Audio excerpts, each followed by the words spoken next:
Proof first hook. The Supreme Court decision that struck down one specific tariff authority did not end presidential trade leverage. It redirected it. And the president immediately framed that redirection as permission to impose broader, potentially heavier trade controls that could shift hundreds of billions of dollars and reshape factory floors and foreign relations.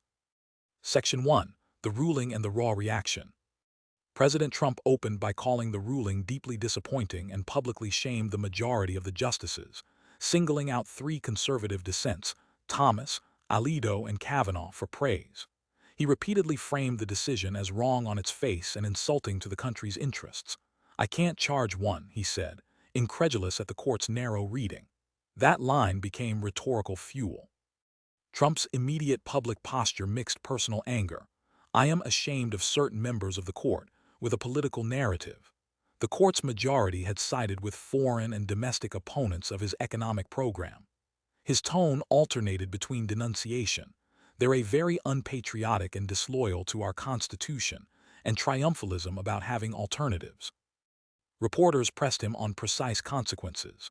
The $175 billion in tariff revenue now potentially in limbo, whether refunds would be required, and whether the decision would crush the momentum his administration claims to have created for manufacturing and national security. Trump offered a rhetorical blend of outrage, defiance, and immediate policy pivots. Section 2. Legal detail as political theater. Trump pivoted fast from outrage to legal parsing, turning the court's technical language into political permission. He read aloud and summarized key parts of the opinion and dissents, then argued that other statutes, Section 232 of the Trade Expansion Act, sections of the Trade Act of 1974, and the Tariff Act of 1930, provide alternative bases for tariffs. He invoked Justice Kavanaugh's dissent to validate his plan. Kavanaugh said the decision might not substantially constrain a president's ability to order tariffs, and Trump amplified that line into policy license. Legal nuance became political leverage.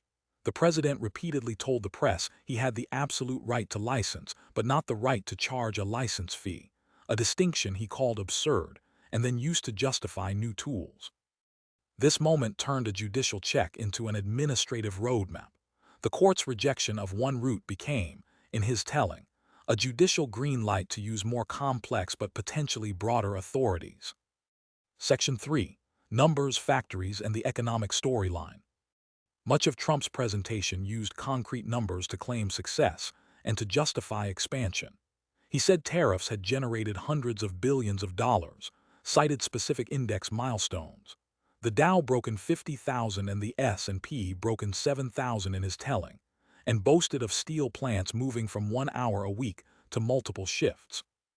He recounted a factory owner in Georgia saying his plant went from near collapse to doubling shifts and potentially running 24/7, adding a vivid human detail.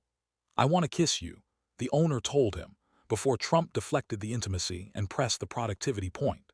He also claimed a 30% reduction in fentanyl entering the country tied to tariff penalties and border actions. Whether those numbers are precisely accurate was not the contemporaneous question. The administration's rhetorical use of them was. They turned abstract policy into the image of humming factories, rehired workers, and a reinforced national security posture.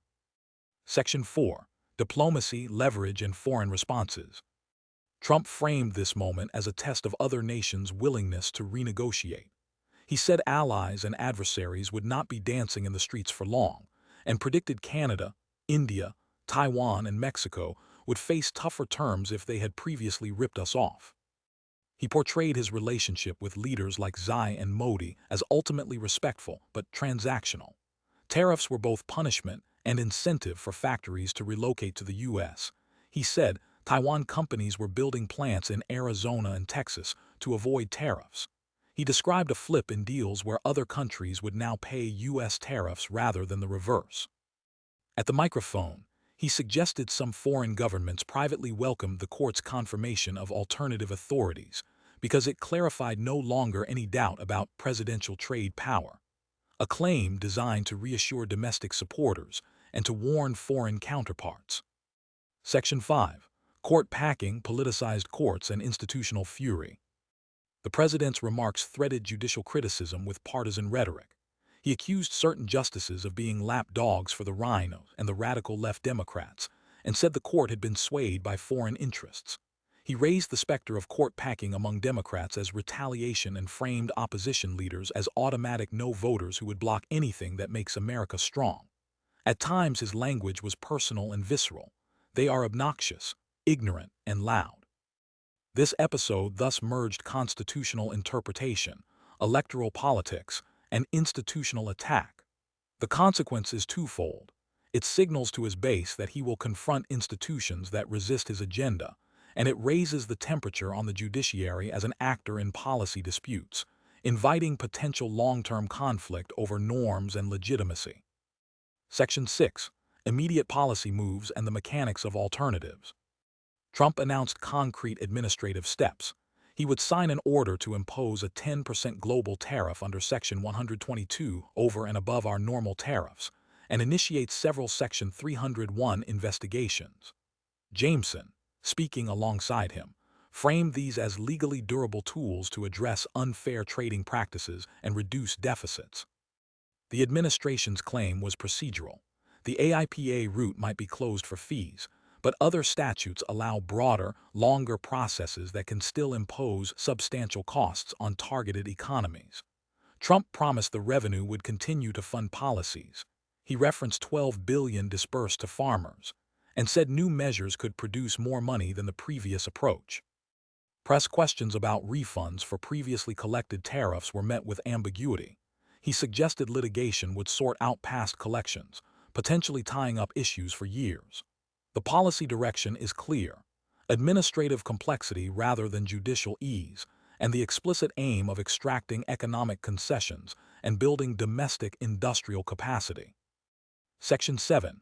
Audiences, manufacturers, voters, and the courts. Throughout, Trump tailored messages to three core audiences. To factory workers and owners, he offered visceral testimony: the Georgia Steel owner, the Ford plant visit, and tax code references, to prove that tariffs mean jobs. To voters, he offered certainty. Certainty is now in the equation, a repeatable line designed to neutralize the earlier legal uncertainty he blamed for market hesitation. To the courts and legal critics, he offered a stern challenge, mixing praise for sympathetic justices with contempt for those he views as politically compromised. The rhetorical strategy blends populist grievance with administrative reassurance. Tariffs are a tool of national revival.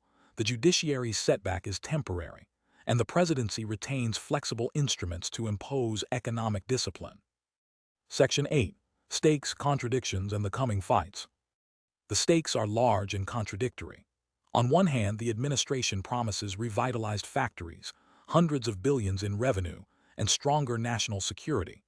On the other hand, the administration's rhetoric risks destabilizing norms, public attacks on judges, ambiguous legal claims about foreign influence, and a willingness to stretch statutory interpretations could provoke legislative counters, judicial clarifications, or market volatility.